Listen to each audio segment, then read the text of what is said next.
Welcome to Radio Makua, a people-centered podcast. I am your host, Musa Wenkosikabe.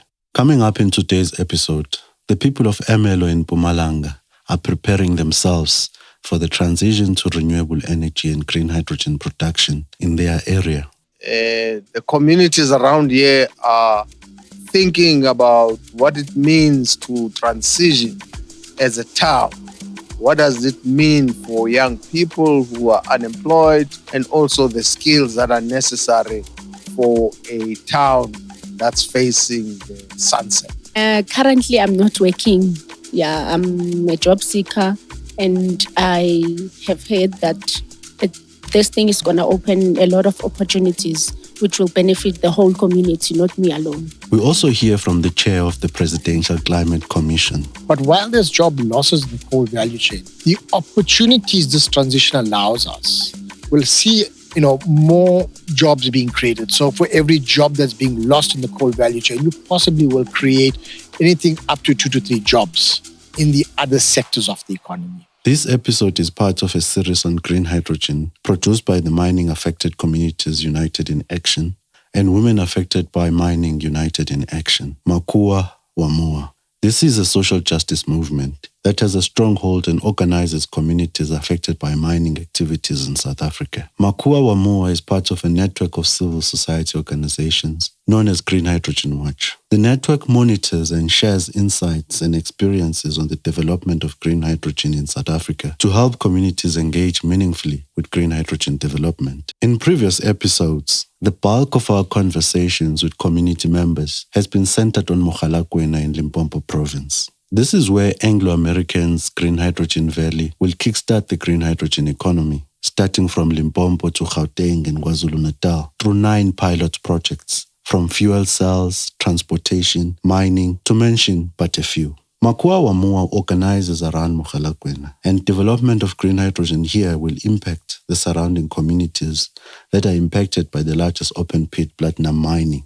The Hydrogen Valley Corridor that kickstarts in Mpumalanga is but just one of 9 projects of green hydrogen development that have been published in the Government Gazette as priority areas for setting up South Africa as one of the big producers of green hydrogen in the world. One of such areas is Mpumalanga, which is the center of South Africa's strategy of just energy transition. According to a 2018 report by Greenpeace, Mpumalanga had the highest levels of hazardous air pollution in the world. It killed 550,000 in a year, and 117,000 were hospitalized. This is the case because the province is home to coal mining, major coal power stations, oil, gas and other carbon-intensive industries. What also compounds the problem is the country's poor minimum emission standards. If the province and the country is to turn the corner in mitigating the climate crisis, the heavy reliance on coal must be addressed. It is therefore not surprising that the country's just energy transition is centered around this province, particularly investment in renewable energy.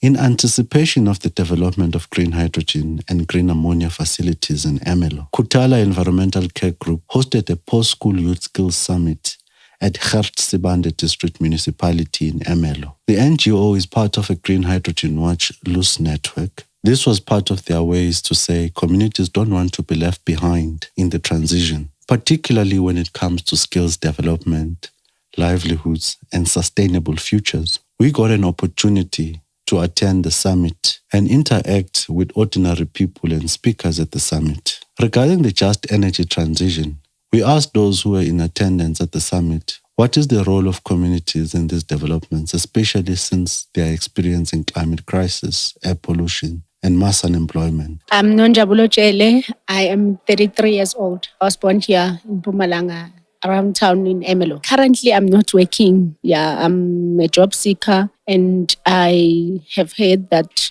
this thing is going to open a lot of opportunities which will benefit the whole community, not me alone. So I think we must move and then open the lot of job opportunities for us all. This thing that Nonjabulo is referring to is green hydrogen and green ammonia facilities that will be developed here in Ermelo. She reflects on the impact of coal on the environment and people here in Mpumalanga. She shares her view on why we should move away from the over-reliance on coal. The environment is kind of crucial because of the coal. Yes, the coal helps a lot, but then it also pollutes the air. So some people are very sick with flu sometimes, but then some of them encounter the smoke and then catch TB. And with the government speaking about transition, how important is it that we move away from, using coal here in Mpumalanga? I think it is very important we can move because of it will also benefit us as well because we'll be transporting the hydraulic acids and then I think the coal also because it's polluting the air at least rather than less of the air pollution for us all. And you have been here in attendance of the Skills Summit. What did you think of it? I think it's a very good move, and I think we must all agree to moving to the next coming level. I think it's very important because it won't be just that their health will be a bit secured, but then they'll also get job opportunities as well. In the business sector as well, they'll get job opportunities. Yeah, I think we must move. My name is Devan Zulu. I come from Khutala Environmental Care Group.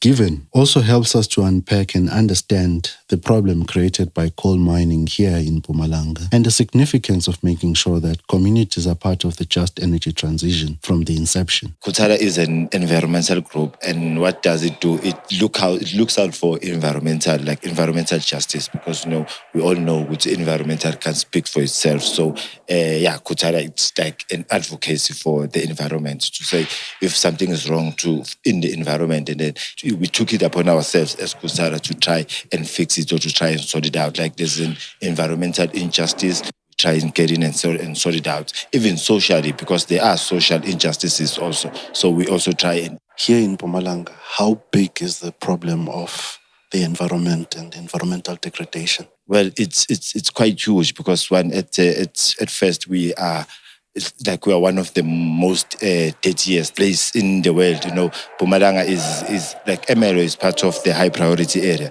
which is the places that have the most dirtiest air in the world. I think it was declared in 2017 already. So since we heard that as Khutala, we took it upon ourselves to say no, let's try and do something about this, the injustices, because it was declared in 2017 and today it's 2024, but nothing practically has been done to remedy the situation. So I think the problem is very much huge.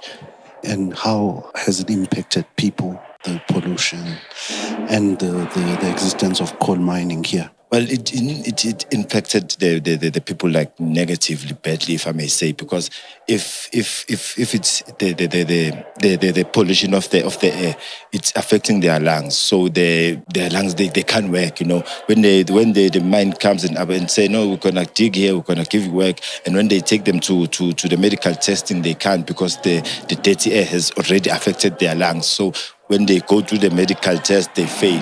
And it's also affecting even life as well, because when the mine finishes, they come here and they dig. We live in a post-mining town, the town has been mined for so many years. So the mine, they come here, they extract, and then they leave huge open holes unrehabilitated.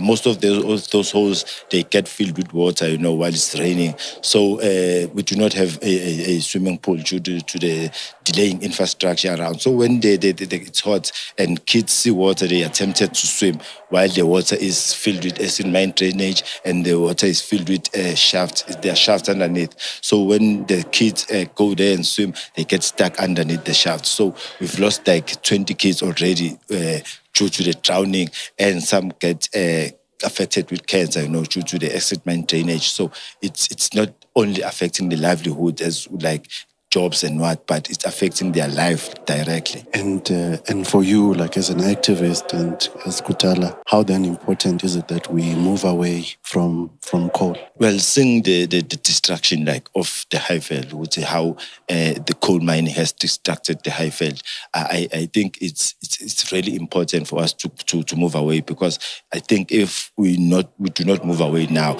we might lose the Highveld, the Highveld, because it's all the coal bed, because what they do now, the mining companies, they just come here and dig and dig and dig, and us having nothing and not even rehabilitating. So what I see is that if they do not do anything about it, we're going to live in a ghost town, because no one will want to come here and live here, because it's an unlivable town. The air is bad and the water is undrinkable, So yeah, I think it's very much important for South Africa, not even for Mpumalanga, for South Africa to transit, because Mpumalanga is the heart of coal. We have all the coal, we have all the power stations. So if South Africa doesn't exist, then I think South Africa is killing Mpumalanga. Mpumalanga will die just to see South Africa survive. So yeah, I think that it's much important that we do the transition. And there are projects that are touted to come here as part of transition. How important is it that communities are part of the transition? It's really important, because programs like the Presidential Climate Commission are preaching this transition will leave no one behind. I think it's very much important for these new developers to not leave everyone behind, as they say, like to involve the community from the initiation stage, from the startup stage, so that the community know and the community feel part of what is happening, and even the dangers, the environmental dangers that these new projects come with, I think they need to be fully displayed to the community. Don't just come with this whitewash and say, we're gonna create what, we're gonna create jobs. We are moving away from the fossil fuel burning, but also creating another problem. In fact, so I think we might look at the new industries like in a broader sense. We could see what harm do they bring and what good do they bring, and then weigh things out there. Yeah, I think that's it.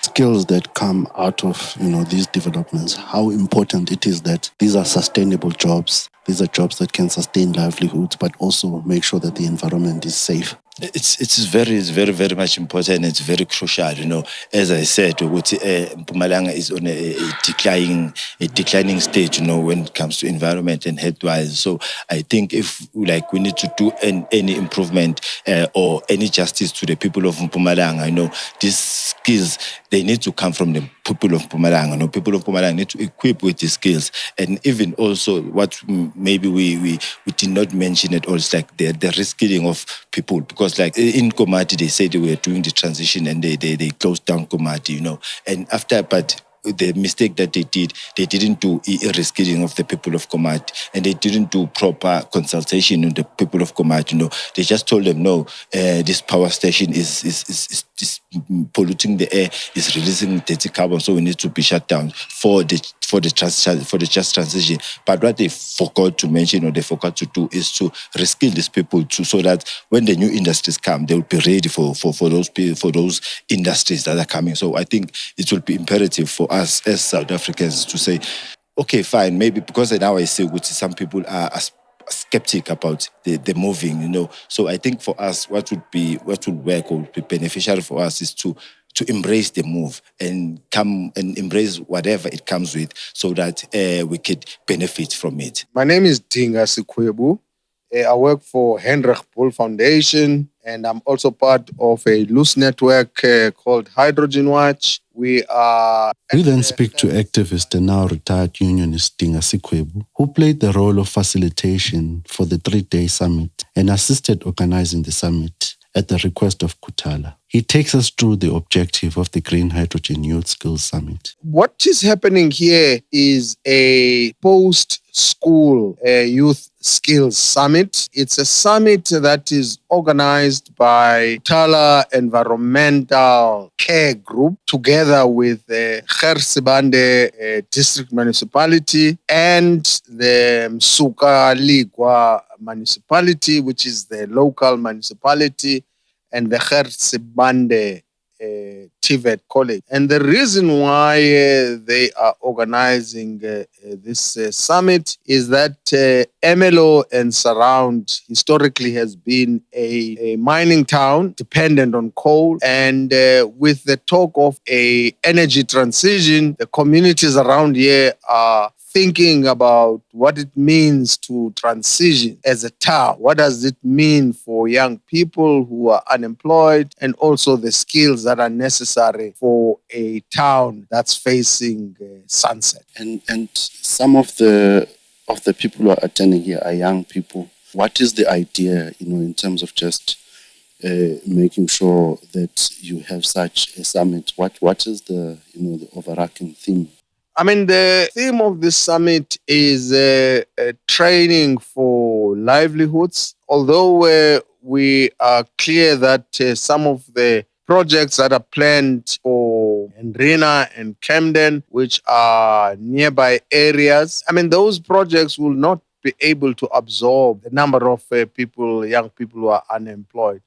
And therefore, we've decided on a theme of training for livelihood so that we can explore what young people can do to survive. And that's the idea. And we are hoping that when they are here, they can take back to their organizations discussions about what young people can do. Secondly, we also hope that the training institutions like the TVET College, like the sitters that are here, will be able also to think what can be done for towns. And then, of course, the skills are linked to green hydrogen, green ammonia, and the project that you mentioned. How significant is it that communities are aware of these developments, particularly the skills that can come out of these projects? Look, I mean, it is important people understand, firstly, that there are projects like green hydrogen, green ammonia projects that are coming. It is vital that people are aware what skills are required for those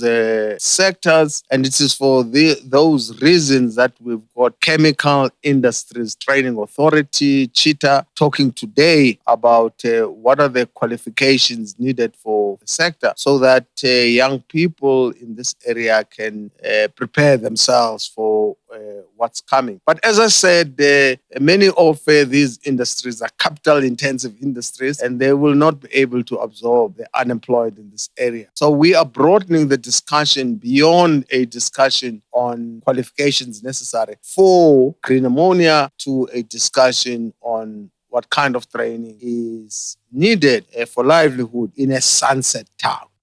And lastly, the sunset town, how significant is it that we really take seriously the transition in a town like this that has had, coal mining almost, and its economy depend on it almost? The first session today is a session where the Presidential Climate Commission will speak about what is just transition for a small town like this.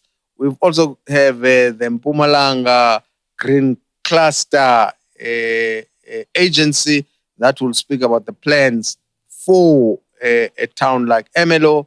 And we have the municipality also talking about what is required in terms of climate change and the transition that is about to take place or is taking place. So hopefully through those inputs, we can get a sense of what is planned, and hopefully young people can be able to adapt and adjust and think about pathways for the future. Municipalities are expected to play a big role in the transition. We spoke with a researcher from Sibande District Municipality on the role of local government in the just energy transition. Sinenhlanhla Sibiya. I am working for Sibande District Municipality as the research officer. What's the significance of this summit around skills that we're currently having here? Well, this all forms part of the big phrase that is floating around lately of the just energy transition, where we are moving away from using coal as a main energy source to using more renewable forms of sources of energy, such as wind, solar, those sort of things. So this specific summit right here forms part of the ways that we're helping our communities not fall behind when it comes to this whole just energy transition. We know that our town is very coal dependent, and a lot of our industries are dependent on coal specifically as a source for their businesses. So when we are closing down those businesses, we want to make sure that there aren't any specific job losses. So this skills summit that is happening here is preparing our youth and is preparing our communities to be able to adapt to the new changes that are going to come into being, such as this green hydrogen plants that will be opened up soon. And why is this significant specifically from Mpumalanga? You did mention that you are coal dependent. And what has been like the impact of coal here on people and also the environment? Okay. I'll speak mostly on the environment. It's impacting a lot on the emissions that are contributing to climate change. We know that climate change is something that is real. It's something that is happening. It has a lot of negative impacts, not only on the environment, but also on the health of our people as well. Yeah, we welcome such initiatives that will help reduce the amounts of emissions that are in the environment that are potentially impacting, that are potentially contributing to climate change. Yeah. Just a parting shot, what do you hope, with the transition happening? What are your hopes as, someone who lives here in Mpumalanga? What are your hopes for younger people, in terms of opportunities that, the developments might present? I hope that they grab the opportunities that have been presented here today. I hope they prepare themselves for their own future, especially in the changed scenario that will present itself. It's no longer about the normal careers that they know about, but the ones that have been presented here. So I hope that they'll be able to grab those opportunities and run with them, and that they won't be negatively affected by this transition to renewable energy. We also spoke with Devan Pillay from the Presidential Commission on Climate Change. We spoke about the current trajectory of over-reliance on carbon-intensive fossil fuels and adverse impact this will have on the climate change crisis, sustainable jobs, and the economy. Hi, I'm Devan Pillay. I'm from the Presidential Climate Commission. I'm heading the Institutional Support Unit. Essentially, the unit focuses on giving effect to the just component of the transition. We look at issues around driven by job creation. We look at economic diversification, industrial policy, skills development, any other aspect that's linked to giving effect to the just component of the transition. This will include working with municipalities, building support, providing support to provincial government, also providing support to communities and private sector to enter the space. And how will you describe the conditions that you currently face, and why is there a need for us to transition as South Africa? Well, there's a number of elements. So the first is on the climate front, and science is telling us that, if we were below 1.1 degrees Celsius, we were good. Reaching 1.5, not so good. We start to see some sort of climate impacts. In South Africa, we've already seen that. So in Mpumalanga, where we are, we've already experienced that severely over the past 2 years. KZN, we've experienced massive flooding in a very short period of time. Normally, those floods will be a flood once over every 20 years. Now we've seen them in over 2 years. You're getting several episodes. Cape Town went through a period of drought, almost reached day zero. And then suddenly, over a short period of time, multiple flooding with devastating impact. Similarly, Eastern Cape recently has been going through some droughts, and soon after it was matched with massive rains. So this tells you, very clearly that there is a severe impact of climate change on one society to the economy. If we don't transition, this gets worse. But it's not just South Africa's transition, it's the whole world needs to transition. So while we are focusing on the transition in South Africa from an economic perspective, is that we need to reduce our carbon footprint, hence the shift from fossil fuel generated energy towards clean energy sources. In doing that, we understand there will be job losses in the coal value chain. But while there's job losses in the coal value chain, the opportunities this transition allows us will see more jobs being created. So for every job that's being lost in the coal value chain, you possibly will create anything up to 2 to 3 jobs in the other sectors of the economy. This research is supported by NBI and World Bank modeling, and this, is evident of the positive impact. If we don't transition, the second big impact would be when the European Union introduces the carbon border adjustment mechanism. So basically, what that would do is impose a tax on all products imported into these countries, and it will be weighted against their carbon footprint.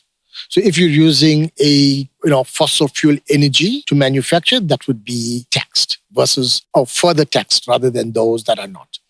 So the idea is, in order for us to maintain our competitiveness globally, our productivity in South Africa and our productivity methodologies need to change. So that's what the transition is trying to do, so that we don't lose jobs. While the transition will see massive job losses in the coal value chain, if we don't transition, it'll be much more significant across all sectors. So we're looking at over 100,000 jobs in the auto sector, 150,000 jobs in the steel sector. I think in total, we're looking at close to about 600,000 jobs being lost. So we're trying to mitigate that. The opportunities that this offers South Africa is quite unique. If we do effective understanding of current economic trends, where opportunities can be expanded, using methodologies such as economic complexity, looking at where products, where we are good in manufacturing a particular product, and using the same methodology, identify new products that can be formed, will significantly expand the economy. What was interesting is looking at the coal belt, we found opportunities that don't exist currently in the coal belt that can be introduced. And these opportunities alone could lead to over 130,000 jobs being created. And that's just from 4 opportunities. And the PCC has identified around 15 opportunities with much lower job creation values attached to it. But if we focus on the economies, looking at our new opportunities and combined with expanding existing opportunities, I think as a country as a whole, not just in Mpumalanga, as a country, we could significantly reduce unemployment and positively impact on the reduction of poverty.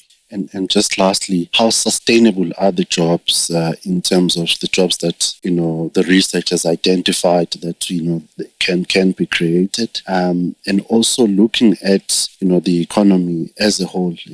Is there a policy of industrialization that is linked to these new opportunities? So if we look at the South African Renewable Energy Master Plan, it's in a draft form, awaiting final approval by cabinet.